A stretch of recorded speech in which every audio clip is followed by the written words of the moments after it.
Stella, you're hired.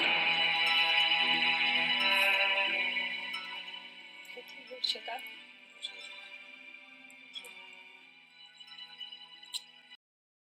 So this video is based on hiring, it's based on recruitment, and it's part of the human resource management or people topic of business studies. So to begin with, what do we mean by recruitment? Well, recruitment refers to the overall process of identifying, attracting, screening, shortlisting, and interviewing candidates for jobs within an organisation. So we need to look at the recruitment process. Now, often students will make the mistake and jump a few steps down the road with regards to just thinking about advertising for the role. But the very first step of recruitment is actually understanding the reason for recruitment. It's identifying the vacancy. Now, there's lots of reasons why firms may recruit. It could be because an employee has decided to leave for another company. It could be because they're coming to the end of their working career with regards to retirement. It could be for disciplinary reasons. Maybe the business is looking to grow and expand and therefore need more labour. Perhaps they're looking to diversify and move into different industries, so require new skills. But whatever the reason, this is the very, very first step of recruitment in terms of identifying the vacancy. Now, the second step is recognising what is needed. So you've identified the vacancy, so what will this new employee be doing and what skills will they need to actually do the role? And what the company will do is they'll create a job description and a person specification. So these two documents help with, it could be help with designing the application form, it could be help with designing the job advertisement, because what it'll do is it'll allow the firm to recognise, okay, what will they be doing on a day-to-day basis? Because the job description explains the work to be done and typically set out for that job title. It'll look at the main tasks of the employee. So again, if you think about a teacher, their job description will be pastoral care. It will be obviously delivering lessons and teaching a class. It'll be the marking of assessments. The person specification, that lists the individual qualities and skills of the person required. So in other words, if they're going to carry out the job description, what skills and what qualities will they need to be able to do it effectively? Now, again, for a teacher, you'd expect subject knowledge. You'd expect good communication and organisational skills. So all of this will go into a document and this will be used by the company. Now, how they'll use it, it depends, but this is what I've got from a job advert for a marketing director. Now, if we look at the bullet points, we can see conduct market research and competitor analysis, design and execute our go-to marketing strategy, research, evaluate and build business cases, manage marketing execution for the firm. All of this is describing what they'll do within the job, and this was included within the advertisement. So when somebody is looking at this advert thinking, well, should I apply? Then they have a good understanding of the role, and therefore that will enable the right applicants to apply for the job. Then we've got the second part of the advert, which is a bachelor's degree in business communications or marketing and advertising, 10 years of integrated B2B marketing experience, so business to business, strong writing and editing skills. They have to be proficient in Microsoft Office. Now, all of this is, again, the person specification. What it's doing is identifying the skills and qualities which will be needed to carry out the tasks which I mentioned earlier. And if you're, again, thinking of applying and you're looking at some of these and thinking, actually, I don't have them, then you'll probably realise that this job isn't for you. If you believe you do tick all the boxes, then you should be an applicant which is worthy of getting to the next stage. So what we've got now is advertising the role. How are they going to advertise the role? Obviously, it depends on whether they're looking to internally recruit, so within the organisation, or externally recruit, and that is outside of the organisation. Now, again, if a firm is going to externally advertise, then the chances are they might also internally advertise. But when they do choose to advertise the role, they have to consider the medium. They have to consider where they're going to advertise. If it's internal, then you tend to find it in, for example, emails or the staff room or bulletins.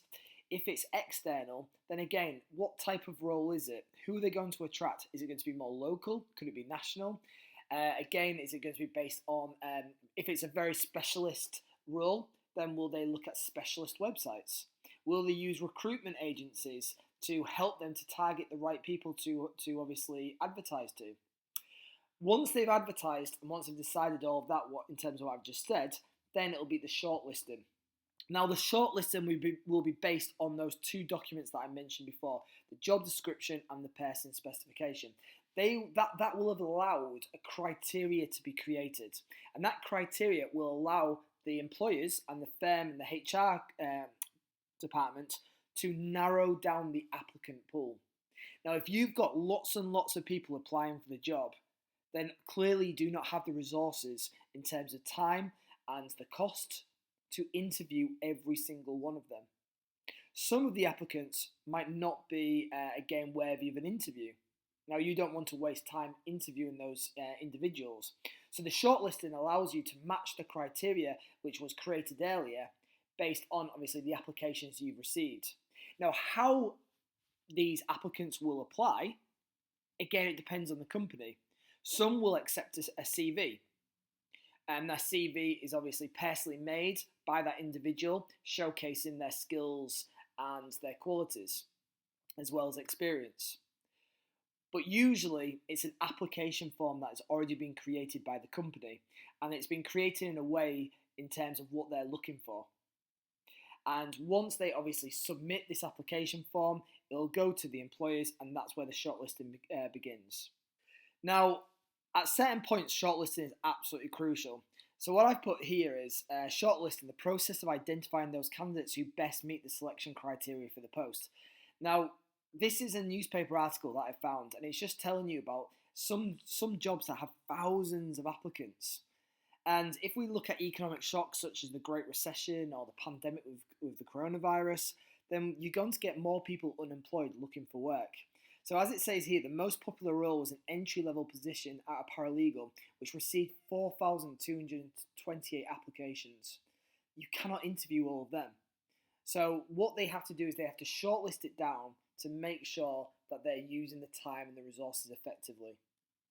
Now, after shortlisting, we have got the interview and assessment centres. Now, not all companies will conduct assessment centres, but some will. So, what is an assessment centre? It is a combination of tasks and activities that test your suitability, and is often, like I said before, the final stage of the recruitment process. So this is just an example assessment day where you're introduced to obviously the management team at 9 o'clock. There's employer presentations, giving them information, and then suddenly it breaks out into a group icebreaker exercise.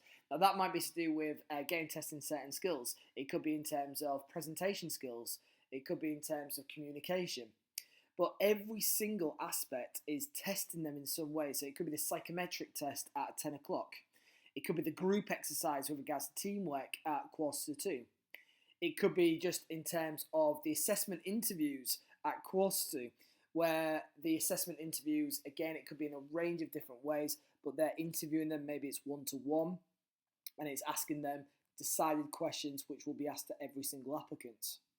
Now, when they're carrying out these assessment days, again, they're clearly linking it back to the person's specification again, and they're looking at the key skills that the employees might be looking for. And these activities and these assessments and these tests have been created in such a way to, again, assess how strong they are within these certain skills. So have they shown leadership in the group exercise? Have they shown teamwork and planning in the group exercise? With regards to some of the presentations, have they shown creativity and how was their communication? All of that will be tested. And then once that final stage has been completed, with the inclusion of the interview, then a decision will be made as to who they will recruit.